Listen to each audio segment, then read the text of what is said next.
চাঁপাইনবাবগঞ্জে BNP chairperson দেশনেত্রী বেগম খালেদা জিয়ার আশু রোগ মুক্তি সুস্থতা কামনার জন্য দোয়া মাহফিল অনুষ্ঠিত হয়েছে। বিস্তারিত থাকছে শাহরিয়ার শাহাদাতের প্রতিবেদনে। আজ শুক্রবার রহনপুর আহাম্মদী বেগম সরকারি উচ্চ বিদ্যালয় মাঠে দোয়া অনুষ্ঠিত হয়। উক্ত দোয়া মাহফিলের আয়োজন করেন সাবেক ভিপি ইঞ্জিনিয়ার ইমদাদুল হক মাসুদ।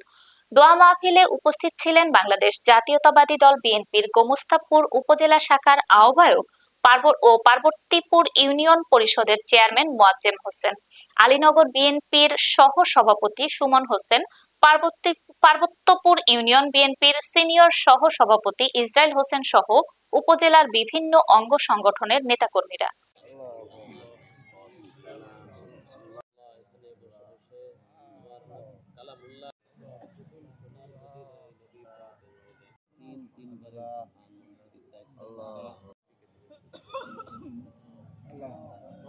বাংলাদেশের মানুষের দোয়ার বরকতে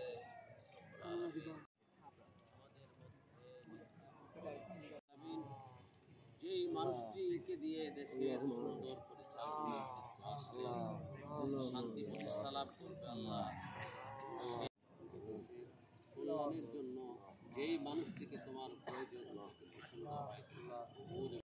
আলহামদুলিল্লাহ।